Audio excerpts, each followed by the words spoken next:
il faut avoir conscience que la Banque Centrale Européenne a écrit cet été, c'est sorti dans les Échos du 14 juillet 2021, a sorti cet été que dans 5 ans, la Banque Centrale Européenne canalisera, archivera toutes les transactions au jour le jour. Alors elle a dit, ça ne remplacera pas l'argent, le cash. Mais c'est ce qu'ils ont dit. Oui, voilà, alors, mais c'est pas grave, oui. Il y avait une excellente chanson de Dalida qui sera probablement la plus grande philosophe du XXIe siècle, qui disait caramel, bonbons et chocolat. Donc, il est évident que si la Banque Centrale Européenne met en place un euro numérique qui permettra de centraliser toutes les transactions, peut-être qu'il restera facialement des billets, de l'argent liquide, mais ce sera pour de toutes petites transactions.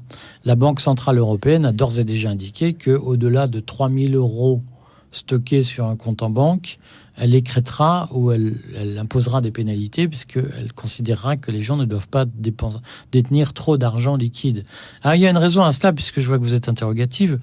L'objectif est évidemment de briser, et je le dis très sereinement, et de briser l'indépendance des gens, de les mettre en position de ne plus pouvoir échapper au contrôle étatique.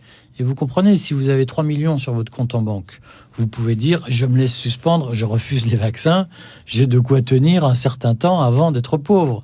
Si vous avez 3 000 euros sur votre compte en banque, vous n'avez plus la faculté de désobéir au gouvernement. Et c'est bien ce projet totalitaire qui est en route, et qui ne dit pas son nom, parce qu'il est présenté sous des dehors. C'est pour vous protéger, c'est pour votre santé, c'est pour la transparence, c'est pour lutter contre le terrorisme, c'est pour lutter contre les mafias, etc. On connaît la rengaine, mais bien entendu qu'il y a derrière un projet de mise en place d'un modèle de consommation qui a été très bien théorisé dans le Great Reset de Klaus Schwab et de Thierry Malray, où, d'une certaine façon, nous ne serons plus propriétaires de rien, nous serons locataires de tout, et nous serons totalement dépendants des instructions qui nous seront données. Alors, a priori, si par exemple, moi j'ai 100 000, ça c'est une situation hypothétique bien sûr, mais si j'ai 100 000 euros... Un peu modeste pour vous. Si j'ai 100 000 euros sur un compte bancaire à la Société Générale, et ça n'a rien à voir avec la portefeuille numérique, je veux le laisser dans le compte et l'utiliser pour des transactions avec une carte bancaire. Ça ne sera plus possible, c'est ça qu'il faut comprendre.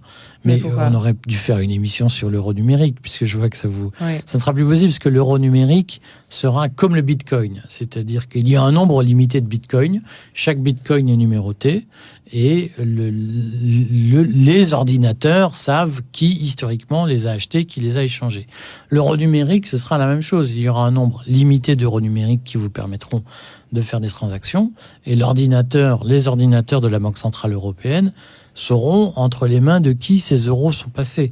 Donc vous n'aurez plus la faculté de détenir des euros dont la Banque Centrale Européenne n'a pas la maîtrise technologique. C'est-à-dire qu'il suffira d'appuyer sur un bouton d'ordinateur pour dire « Madame Marsden, vos 100 000 euros, on en prend 80 000 pour rembourser les dettes de l'État ». Et vous ne pourrez rien faire puisque cet argent sera comptabilisé sur ce qu'on appelle une blockchain, c'est-à-dire un système informatique. Ce ne sera plus de l'argent physique. Alors, mais pourquoi est-ce qu'ils auraient intérêt à faire ça ? Pour des raisons extrêmement simples. C'est qu'aujourd'hui, il y a de l'argent liquide, si j'ose dire, l'argent qui échappe au contrôle de la Banque centrale, pose des tas de problèmes de maîtrise par la caste au pouvoir. C'est-à-dire que cet argent peut produire de l'inflation, cet argent peut dormir dans un matelas, cet argent peut servir à des achats indus, d'acheter des kalachnikovs ou des je sais pas quoi, et que dans un système où vous voulez ordonner la consommation des individus, évidemment, la mise en place d'un euro numérique permet de maîtriser tous les processus. Je reviens au pass sanitaire parce que c'était quand même notre objet. Parce que c'est quand même lié, oui. Le pass sanitaire, c'est la première étape vers ce système qui utilise l'argument sanitaire pour se justifier. Mais vous vous souvenez, quand on était petit, Rachel, quand nous allions au café, au restaurant, nous n'avions pas à montrer notre pièce d'identité, et un serveur vous aurait dit montrez-moi qui vous êtes et je saurai si je vous sers. Vous auriez dit mais enfin je vous boycotte tout de suite. Le pass sanitaire, c'est d'abord un système qui vise à nous habituer à montrer nos papiers partout où nous passons et donc à permettre une espèce de filature organisée, permanente de notre vie, une violation permanente de notre vie privée, qui est la première étape dans la mise en place de ce wallet. Dans le monde dystopique qu'ils nous promettent, il faudra montrer ces papiers pour aller prendre un café, pour prendre l'autoroute. Mais comment est-ce que vous savez ça? Alors, c'est écrit. Moi, je n'invente rien.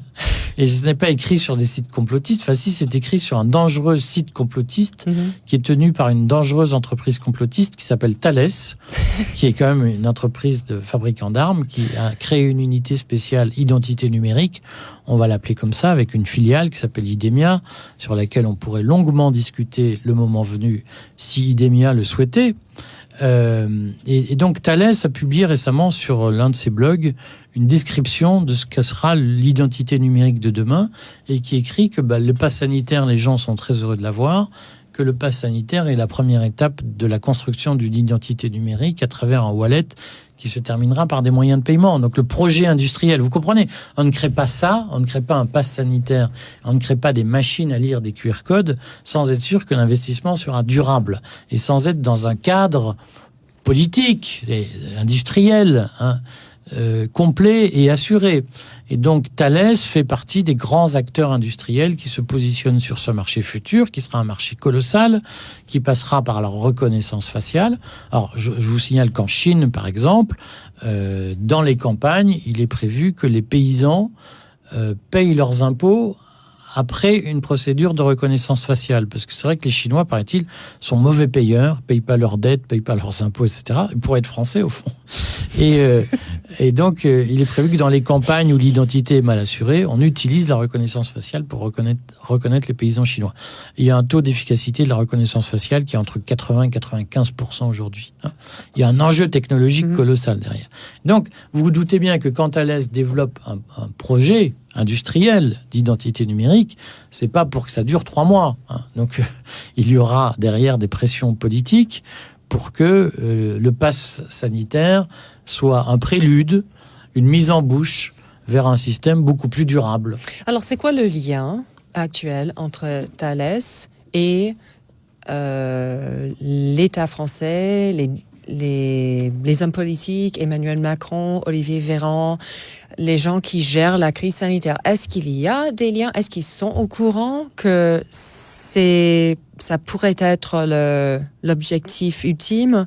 Les hommes politiques savent? On pourrait, mais je crois que nous n'avons pas le temps de discuter pendant des heures de ce sujet à peu près inépuisable, et qui appelle d'ailleurs de nombreuses dissensions ou désaccords. Moi, ma position, je l'ai écrit ce matin dans le Courrier des stratèges, ma position, c'est qu'il y a eu une grande alerte, the big warning, il y en a eu 2. La première a été le Brexit, c'est-à-dire que les Britanniques ont fait la démonstration que le suffrage universel pouvait défaire ce qu'il avait fait 40 ans avant, et l'élection de Trump, qui a prouvé que le suffrage universel pouvait mettre au pouvoir des gens qui contestaient les règles du libre-échange et du multilatéralisme. Et que donc, pour la caste mondialisée qui exerce aujourd'hui une domination très répartie sur le monde industriel, il y a une conviction qui s'est forgée depuis 4 ans, depuis 5 ans, 4 ans on va dire, qui est que le suffrage universel doit être désormais neutralisé parce qu'il y a une montée de mouvements nationalistes, populistes, complotistes, tous ces mots en iste qui désignent le diable, et que la montée de ces mouvements met en péril la construction multilatérale et, d'une façon ou d'une autre, libre-échangiste portée par la caste depuis une 50aine d'années. Et que face au risque de voir le suffrage universel remettre en cause l'Union européenne, le G7, l'OMC, etc., face à ces risques, il y a eu d'ailleurs des remises en cause de l'OMC par Donald Trump, face à tous ces risques, la caste mondialisée a décidé de neutraliser les effets du suffrage universel et d'utiliser les technologies numériques pour pérenniser sa domination sur nos sociétés, à travers des dispositifs comme l'identité numérique, à travers des dispositifs d'intimidation. Il faut dire, Rachel, que le pass sanitaire, c'est la première expérience de crédit social dans le monde démocratique. Le pass sanitaire punit les dissidents et récompense les obéissants.